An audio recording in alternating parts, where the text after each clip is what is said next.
你自幼走丢，找回萧家时却已沦为乞丐，靠讨食过活，丢尽萧家脸面。萧云彻，我若是你，早就没脸回家，找个地方一头撞死了。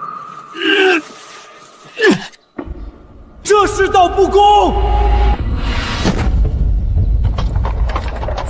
太初3年8月立秋，大武女皇李玄皇大败匈奴，斩杀反贼，于1个月前称帝。女皇重武轻文，朝中武将居多，皇权稳固，却民生凋敝。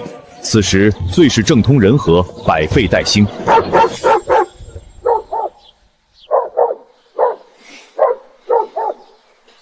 萧云彻，你快钻过去！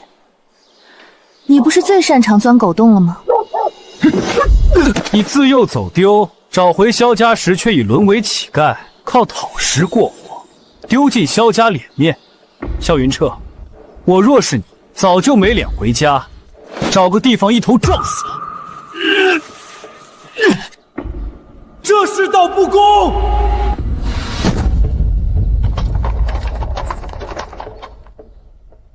天子脚下，这帮二世祖竟敢如此欺辱平民！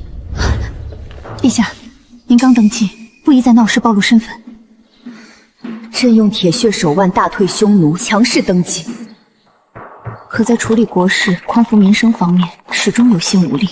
难道朕要眼睁睁看着朕的百姓，哪怕在天子脚下都不得安宁？萧云彻，你装死呢？死了倒好，省得活着玷污父亲的名誉。我这是穿越了，装死吓我们是吧？有你好果子吃！我竟然穿越成了萧家嫡长子萧云彻，自幼走失，在战火纷飞的大武，靠着乞讨和拾荒活了下来。太初3年，女皇李玄环平定叛乱，结束了长达数十年的战争。萧云彻因此被找回萧家，本以为时来运转，却因常年流浪在外，与乡野村夫无异，遭到家人嫌弃，浑身都臭烘烘的，还不快把他拉下去冲洗！可曾识字？父亲，云彻自幼走失，能活下来已是不易，没有师父教导，岂会识字？不会识字，倒是伶牙俐齿的很。这倒不说，身手如何？不曾会武功。哼，既不识字，又不会武，已经是个废物了，不必管他。我怎么会生出这么个没用的儿子？这个又脏又臭的男人，居然是我们大哥！连路边的野狗乞丐都不如，竟也好意思做我萧家的子孙。回到萧家之后，父母轻视，弟妹侮辱，我活在百般屈辱之下。既然他不吃，那就灌进他嘴里。非要我动手是吧？你不过也就是我们萧府的一条狗，这狗碗里的吃食，跟你很配。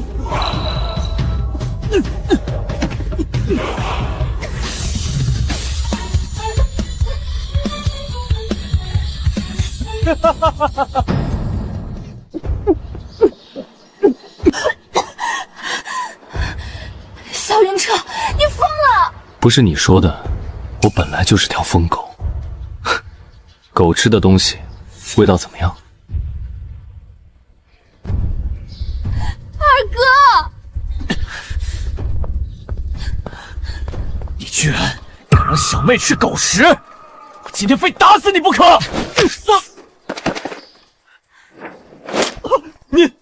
你快住手！萧云彻居然敢反抗了，他怎么突然像变了个人一般？新帝上位，肃清余党，朝中多是武将，女皇已在广招能人异士，辅佐身侧。如今朝中正是缺人的时候，萧家是该递出投名状，争取陛下的青眼。文哥儿能文善武，才高八斗。雪烟虽不是亲生，是过继的，但他国色倾城，长袖善舞，定能为萧家效力。爹，大哥要杀了我，他将我头都打破了。大哥还逼我吃狗食，娘为我做主啊！胡说八道！萧云彻一向胆小懦弱，逆来顺受，怎会对你们动手？大哥一直因为自己比不上二哥，心怀怨气，早就积怨已久。所以才对二哥大打出手，恨不得杀之后快。父亲，自从大哥被找回来，萧家一直好吃好喝供着他，让他再也不必像从前那般如野狗讨食。他却恩将仇报，怀恨在心。若是不严惩，旁人只会看萧家笑话。逆子，带路，为父这就为你们讨回公道。大少爷，您为何要将狗窝放在这里？秋雨，自从我回到萧府，你便一直跟在我身边。何府上下，只有你将我当成大少爷看待。您原本就是萧府名正言顺的大少爷，奴婢对您好是应该的。是我连累你受了不少委屈。今晚过后，萧家不会有人敢再欺负你。萧云彻，你殴打弟弟，欺辱妹妹，可曾知罪？知罪。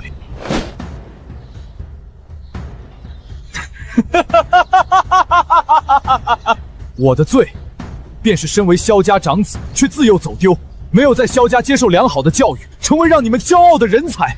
我的罪，便是不该在外乞讨求生，为了活命，活成低贱卑微的模样。我的罪，便是没有直接死在外面，而是好端端活着回来，让你们萧家蒙羞。胡说八道！我什么时候说你走丢是错，不成才是错，想活命是错？哼，分明是你自己不知廉耻，将与野狗抢食的恶习带入府中。回来便罢了，还带回来一条黑狗，居然还与它同食。如此看来，你也是一条路边的野狗。你们说的没错，我就是条疯狗！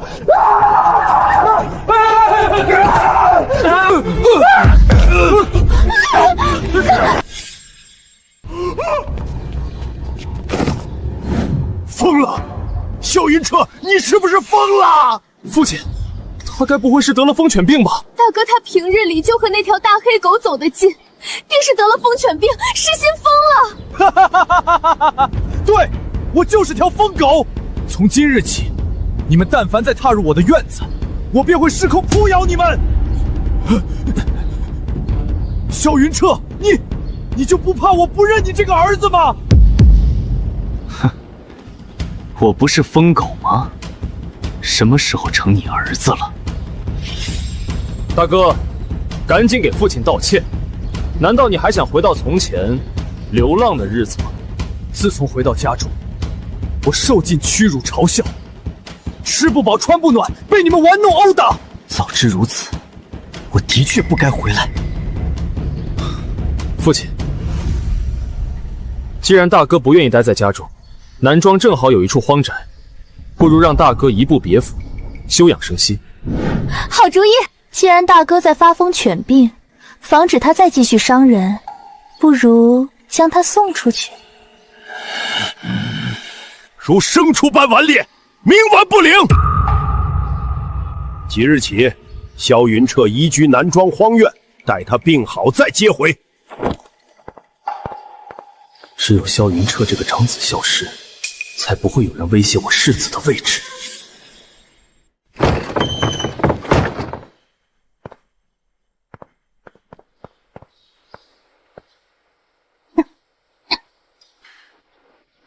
大少爷，您就让他们这么把你给赶出来了？与其在萧家受折磨，不如出来自立门户，自找出路。奴婢真不明白，您走丢这么多年，好不容易找回来，老爷和夫人不想着弥补您这么多年受的苦也就罢了，既然嫌弃颠沛流浪的你，不如二少爷要也。奴婢心疼您。别哭，有那功夫，不如帮我把这里打扫出来。我要开一间名满天下的客栈。穿越来之前，我只是一个现代经营着一家小饭店的宅男老板，打打游戏，做做饭，看看历史书，勉强能糊口。太初3年，女皇重武轻文，士农工商，商排在最后。但如今正逢兵变之时，百废待兴，正是捞钱的好时候。大少爷，您会做饭吗？不但会，还很精通。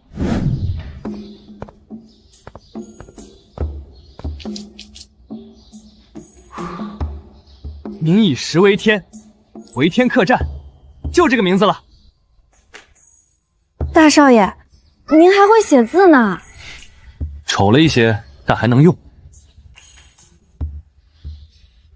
拿出去挂上。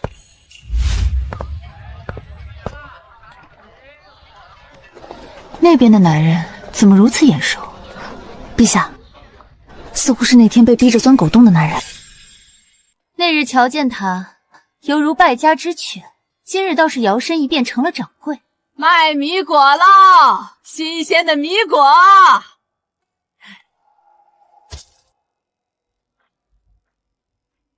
这是什么东西？怎么卖？米果1文钱10个，1文钱。那边20个，一筐子给您都行。我家孙儿快要饿死了，只求1文钱，买些糠米回去给他煮了吃。这米果再吃下去，我们全家都要死。如今城中全是卖米果的摊贩，连年征战，又是饥荒洪灾，百姓缺衣少食，只能靠食用这种野果饱腹。可这米果没有营养，极难消化，不少人吃下后中血肠裂，都是常有的事。只可惜除了米果，普通百姓再也难有可以吃饱的东西。如此难以下咽的东西，竟然是百姓们唯一的吃食。你怎么了？没有，气息了。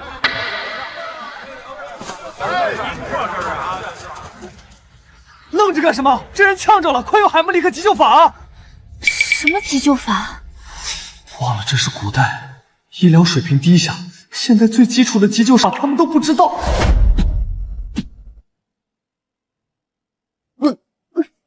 大胆刁民，快住手！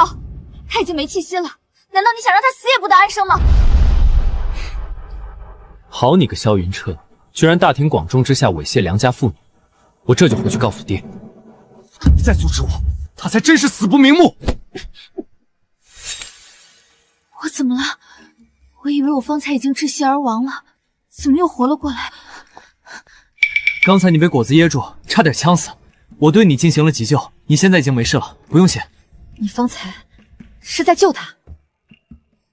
不然呢？我一介市井小民，难道还能当街害他不成？你是何人？为何有如此精湛的医术？他刚才分明没有了气息，你竟然能够起死回生？这不是什么起死回生之术，这只是……算了，就算给他解释，古人也不会理解海姆立克急救是什么意思。祖传秘法，不必多问。救命之恩，姚铭记在心，必当结草衔环，涌泉相报。小事小事。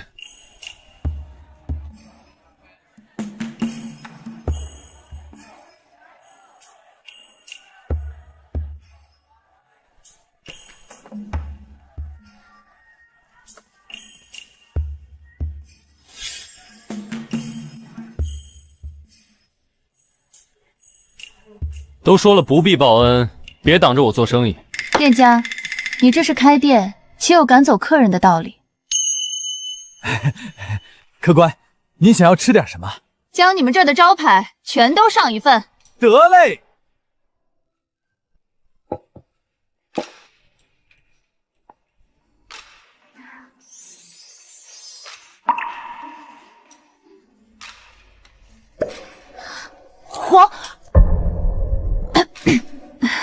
黄姑娘，你觉得口味如何？京中不少馆子我都去过，竟无一家比得上这家美味。的确，且这些菜色都闻所未闻。二位有所不知，这些都是家中祖传菜式。既然喜欢，日后便常来。其实就是简单的小炒菜，只是古代精炼盐十分缺乏，只有味道苦而涩的粗盐。寻常人家做饭自然不好吃，但对古人来说几乎是军事机密的制盐手段，还不如现代人用简单的锅、布、炭就能生产出雪白、纯净、无涩味的精盐，品质吊打贡盐。你说什么？父亲，我亲眼看到萧云彻不仅开了一家客栈，还当街调戏良家妇女，被众人围观，实在是丢我们萧家的脸。父亲，那萧云彻在外流浪多年，早就沾染了不少陋习，将他送走只会辱没我们萧家的名声，还望父亲一定要严惩。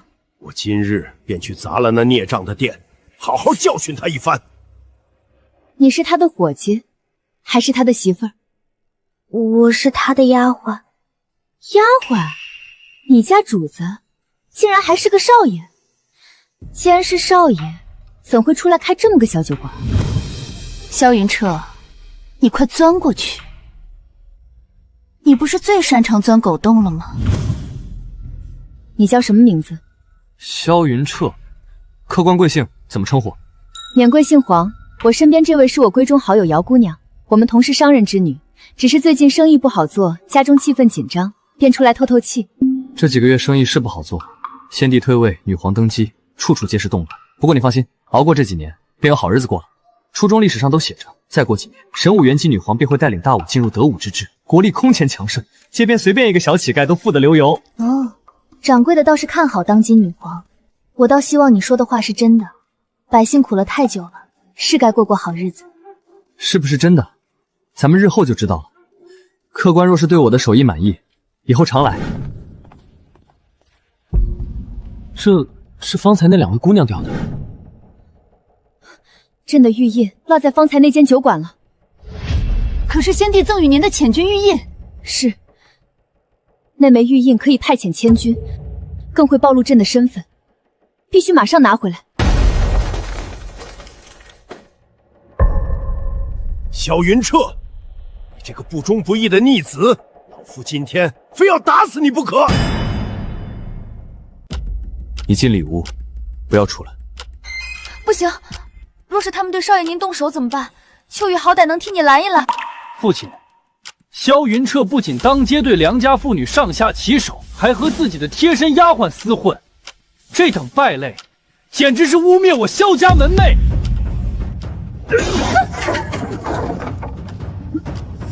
萧云彻，今日为父便要好好教训你，将你打得皮开肉绽，便是我这个做父亲的失职。你都失职这么多年，也不差这一时半会。萧云彻，这是你跟为父说话的态度，速速滚过来受鞭！你对你的下人非打即骂，人人表面服你，背后却诅咒你，所以在你眼中，我只可能是和秋雨有什么龌龊之事。你自然不知道，世间竟然还有像秋雨这样的忠仆。至于当街调戏良家妇女，更是无稽之谈，欲加之罪，何患无辞？爹，我当时亲眼所见，萧云彻这是在狡辩。若是让京城的人知道萧家有这么一个纨绔子，却不加以管束，迟早会败坏我们名声。若是传到女皇耳中，必然会断送萧家的仕途啊！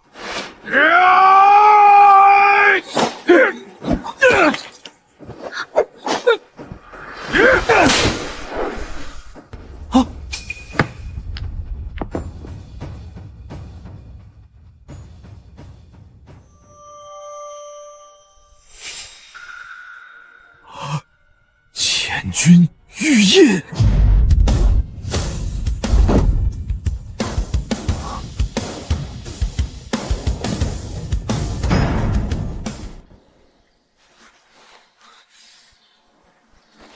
这又是什么招数？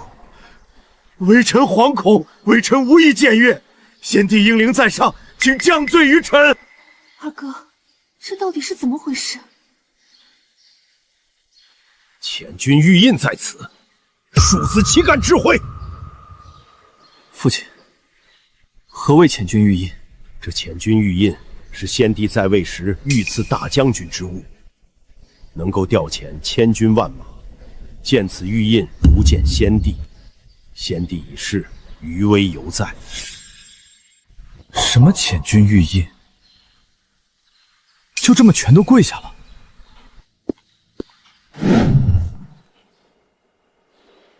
这是我客户落下的东西，我得替他们保管好。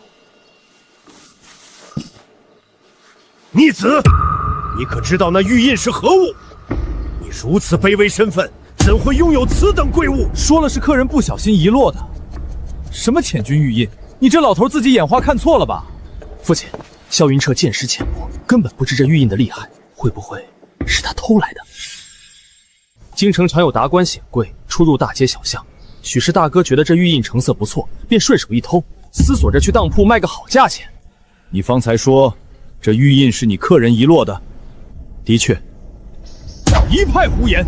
拥有此玉印者，皆是常人难以企及的天皇国贵。这般厉害人物，能来你这不起眼的小酒馆？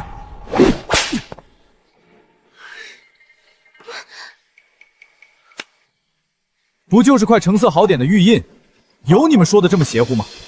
哼！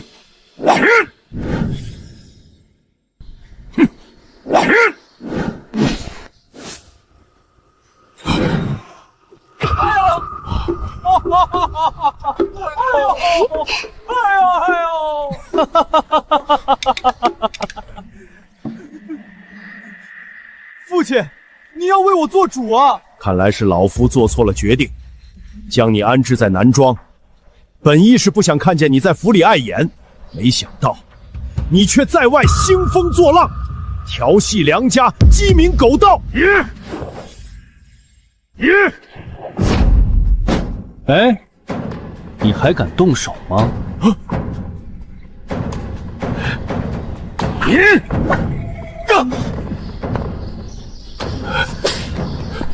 你逆子！为父不仁，子岂可顺？听他们的意思，这玩意儿很是贵重，还是先妥善收起来，等那2位姑娘回来拿吧。父亲，京城卧虎藏龙，这玉印定是萧云彻趁某位达官享贵不注意时顺手偷来的。与其等贵人找来问罪，不如我们先将萧云彻交出去认罪，也好过拖累您的名声。你说的对。来人，将萧云彻五花大绑，即刻送去官府。你们要抓我去报官？不错，师出何名？你手脚不净，鸡鸣狗盗。那你们柯代亲子凌虐手足，栽赃陷害，辱没名声，又该当何罪？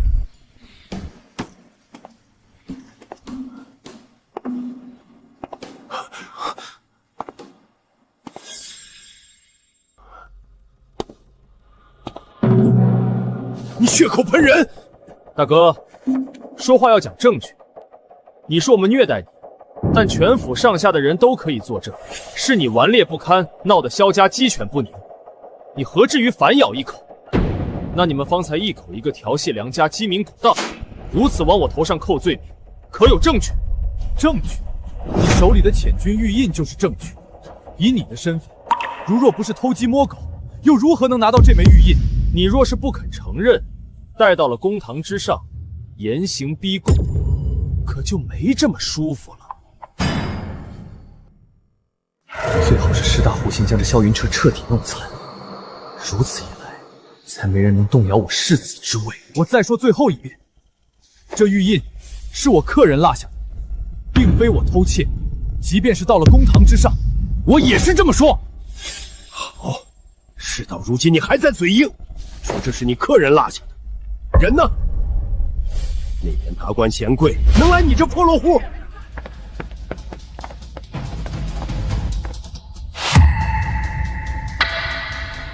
此玉是我遗落之物，并非萧兄偷窃而来。黄姑娘怎么不曾与你一道过来？此玉便是他的遗落之物，他不便前来，请我过来拿。原来如此，这般贵重之物，日后可要谨慎放置才好。放肆！萧云彻，你如今学会请人演戏，一唱一和销赃了。我原以为你流落在外多年，只是彻底废了而已，只要安分守己，萧家还是能养得起。没想到你从根上已经坏了，调戏良家，偷鸡摸狗，如今还学会了找人演戏销赃。萧云彻，你当真令为父失望？敢问萧老板，何时调戏良家了？正是因为今日萧某救了姑娘您，被有心之人看到，以为是萧某轻薄了您。胡闹！今日本姑娘食用迷果，差点窒息而亡，是萧兄不顾一切救下我，却被你们如此污蔑。我原以为这女人是天环玉贵，不敢造次，但她竟然食用迷果，说明她身份卑微，地位下贱。父亲不必将她放在眼里。若是名门贵族的小姐，自然是不必食用迷果的，简直一派胡言！萧云彻不是大夫，你一个姑娘人家，他怎能不顾礼数，当街与你有肌肤之亲？简直下作！救命之举，何来下作？迂腐守旧，果然难当大任。老夫靠祖上荫庇，小有官职，然仕途难登，这么多年也不曾有所进益，本就是老夫的痛点。这小丫头片子，竟敢口出狂言！老夫虽不曾担任要职，但也是朝廷命官。你们侮辱我，便是侮辱当今圣上。不过酒囊饭袋，圣上就该撤了你们这些白痴空想的。你胆子这么大的，净说些大实话。这是你亲生父亲，你是如何忍耐这么些年的？倒也没有忍耐很多年，就2、3年罢了。你还是先走吧，你这会儿激怒了他，待会儿他真的会对你动手的。看到他手里的鞭子没有？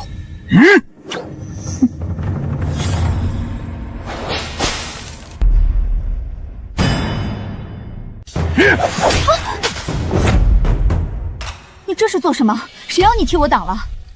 你细皮嫩肉的，一鞭子下去还不香消玉殒了？我皮糙肉厚，没有大碍。无耻小儿，这女的怕不就是你的姘头？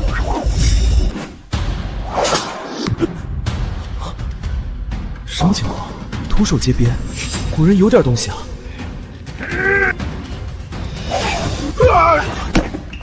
爹，你没事吧？这位姑娘，不对，这位侠女，身手真不错啊！这么厉害不早说，我刚才就不给她挡那一鞭子了，这不白疼了吗？大胆刁妇，你可知这是袭击朝廷命官？父亲好心出门看你，你不知好歹也就罢了，竟然纵容你的姘头，恶意伤人。若是将这些事都上报官府，你连小命都不保。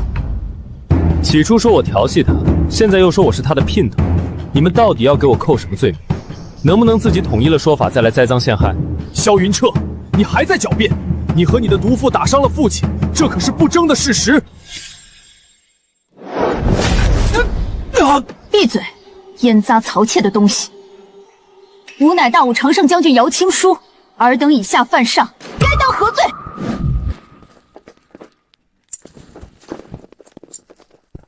参见大将军。大将军，微臣参见姚大将军。将军恕罪，方才都是小人多有得罪，还望将军海涵。你该不会是姚青书姚大将军吧？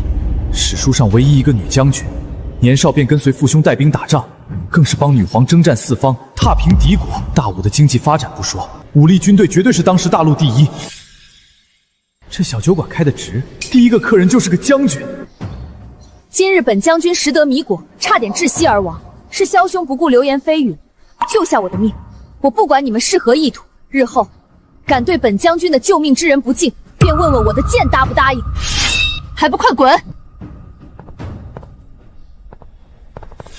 姚将军，恕小的没见识，方才那把剑是不是真的削铁如泥？你想试试吗？自然是不想的。方才多谢将军替我解围。方才的情况，本将军都瞧见了。你是他们的亲儿子、亲大哥，他们为何这般对你？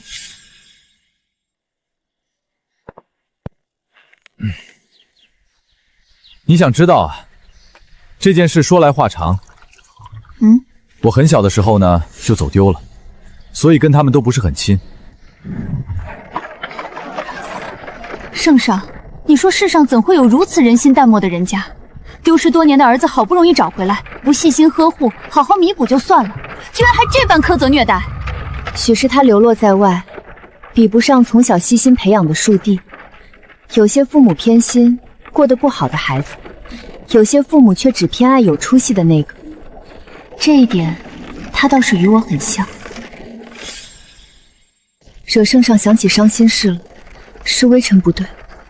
你我虽为君臣，但从小便是闺阁好友，无需生疏。方才你去拿遣军玉印，应当没有让那小老板知道我的身份吧？圣上放心，他只知道我的身份。自从朕登基之后，除了这位萧老板，已经许久没有人敢在朕面前说些真话了。朕不想破坏这份难得的友谊。朕弑兄登基，旁人看来得位不正，朕必须要付出比从前的帝王更多的精力，才能坐稳这江山。父亲，我真不知那人竟然是姚将军。那姚青书可是开国大将军唯一的女儿，如今更是随着圣上征战四方，战功赫赫。若是得罪了她，老夫日后怕是再也没有晋升的机会了。萧云彻才出去就沾花惹草，真是太过分了。老爷，有什么事儿不能好好说，非要刁难我们文儿？你看看他现在的样子，都被你惯成什么样了？整天不好好钻研学业，只想着陷害自己的兄长，萧家迟早毁在他手里。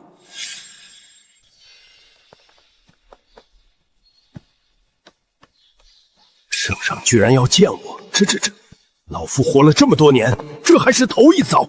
娘，爹现在是偏心大哥了，我也是好心，不想让大哥玷污了萧家的名声，不过是弄错了而已。好孩子，娘当然知道你不是故意的，你哪里有错？都是那萧云彻不懂事，明明是个大哥，却总是和自家弟弟过不去。我一定要将萧云彻彻底赶出京城，让他消失在这个世界上。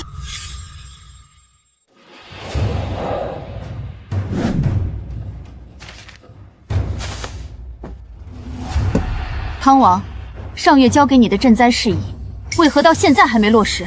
回圣上，银子不够。不够？国库里的银子全都紧着滨州水灾，你跟朕说不够？抗洪救灾可不是什么小事儿，国库拨的那些银子，只够打点上下的军官和士兵，就连粮草都不够。那依皇叔的意思，该如何办？圣上早年4处征战，国库一直亏空，要想充盈起来，有一个法子最快也最好，那便是增税。康亲王所言有一定道理，只是连年征战，百姓早就苦不堪言，哪里来的余力加税？数年的征战才换得我们大武的和平，百姓若是想安居乐业，交一些税，该是他们的本分。若没有我们皇家军队庇佑他们，他们哪里能安然无恙栖居我们大武之地？增税的是赞意，你们都退下吧。郴州赈灾迫在眉睫，还望圣上能够果决，否则将是浮尸千里。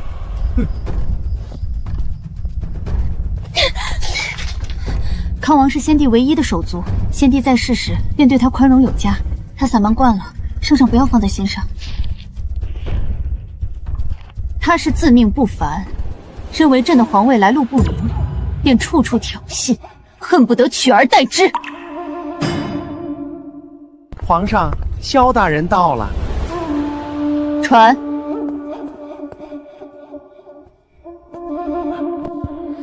微臣参见圣上。大人是不是跪错人了？臣惶恐，微臣有罪。难道姚将军跟圣上告状了？这不会来秋后算账的吧？行了，朕这次叫你来，是有礼部尚书一职空悬，你可有想法？圣上的意思是让微臣出任。你在京城多年，不曾升迁，念在你忠心一片，朕给你这个效忠的机会，你日后便要更加恪尽职守，以身作则，为人臣，为人父，都该做出表率。多谢圣上，多谢圣上，多谢圣上。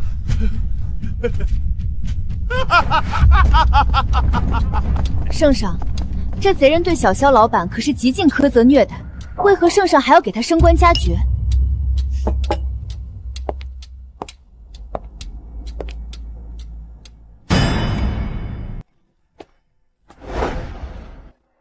帝王之术在于平衡，朕何尝不想直接罢了他的官，为萧云彻出气？可他是萧云彻的亲生父亲，若是日后要提拔萧云彻，有个可靠的父祖，要远胜于他独木难支。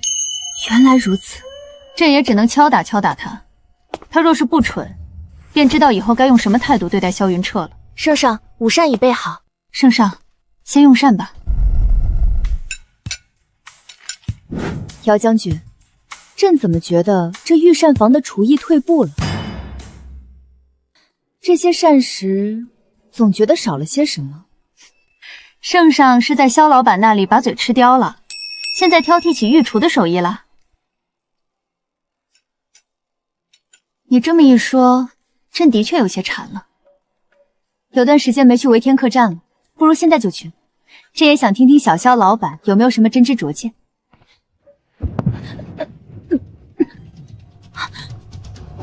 又是旧疾复发，那今日我们就不去萧老板那儿了，朕让御医给你瞧瞧。都是陈哥烂极了，那么多年了，御医都束手无策，臣早就看开，只希望在臣离世之前，能亲眼看到圣上的大武盛世。朕一定要寻遍天下的名医，只要能治好你，朕什么都给他。对不住了，客官，今日菜品已经卖完，若是想吃，可以先在本店打间住下，明日便将菜肴送到您的房间。萧老板，我们千里迢迢过来，能不能走个后门呢？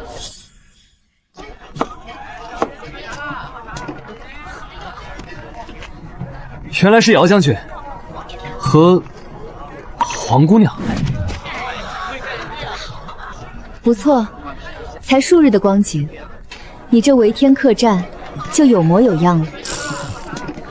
都是冲着我们家少爷的手艺来的，少爷炒的一手好菜，京中很多达官显贵都来吃，纷纷夸赞比御赐的膳食还要美味。所幸一传十，十传百，现在每天都供不应求。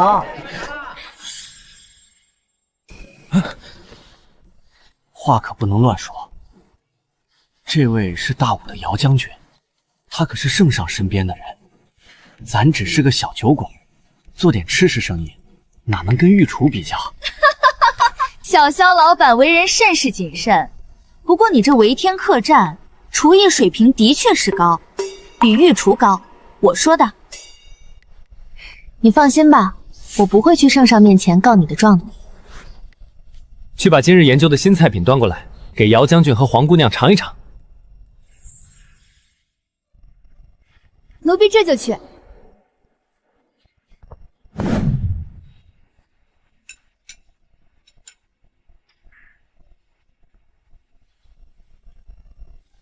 这味道的确不同，鲜香异常，分外美味，难怪这里生意这么好。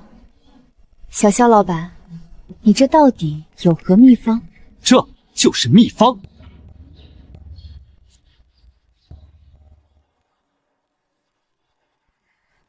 这不都是入药之物吗？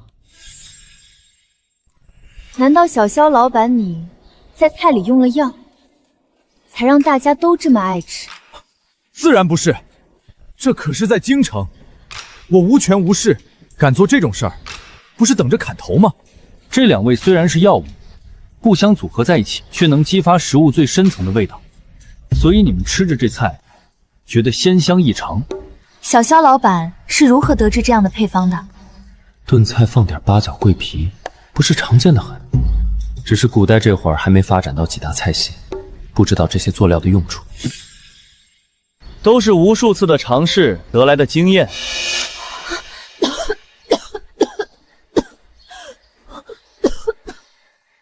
姚将军这是怎么了？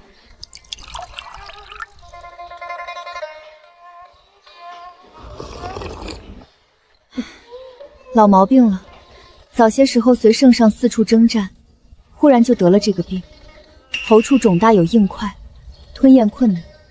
御医说是食王症。食王症？那是什么病？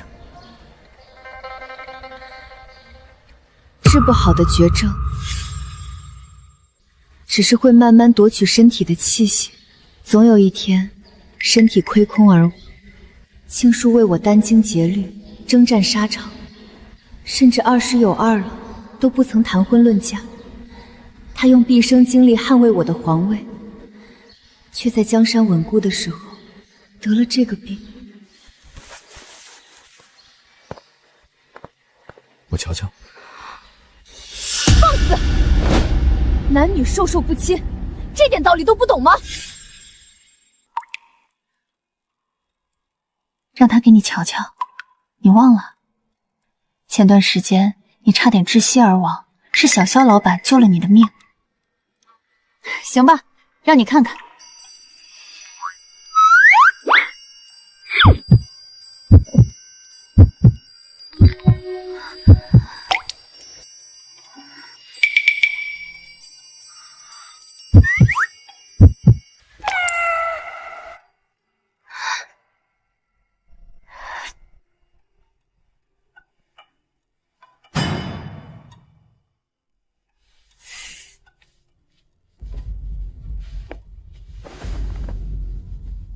这食王证不是什么大事，若是将军回去后能按照我的方子去践行，假以10日便能痊愈。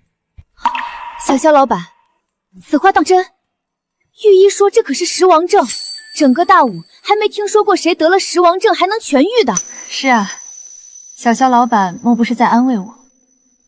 得了这病，死也不过是早晚的问题。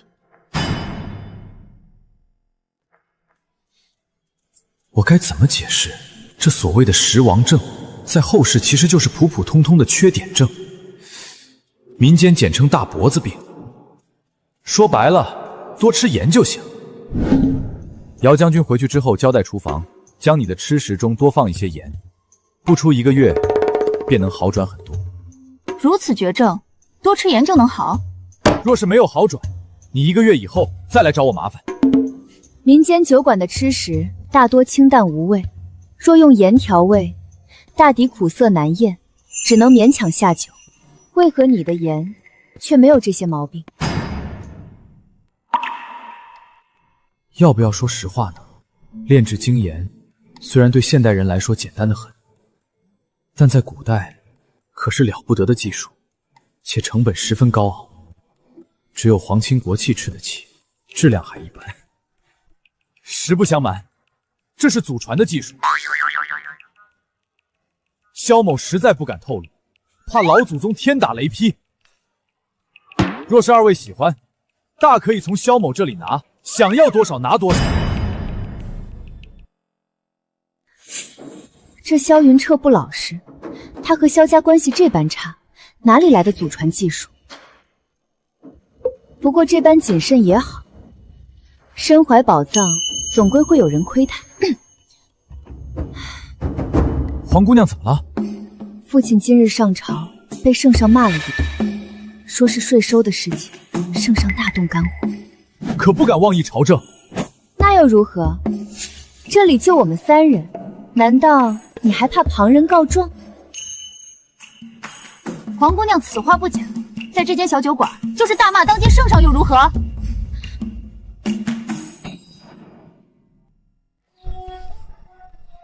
还是小萧老板也跟那些迂腐的人一般，认为女子就不该议论朝政，只会在家绣花？我可没这么说，别给我扣帽子。咱面前就有个了不得的女将军，我说这话不是找死吗？那你倒是说说看，当朝税收到底该如何？这税收嘛，的确要收。如今女皇才平定四方，虽然西占安宁，无人敢犯，可一个国家要兴盛，经济是一定要发展的，经济发展便离不开收税。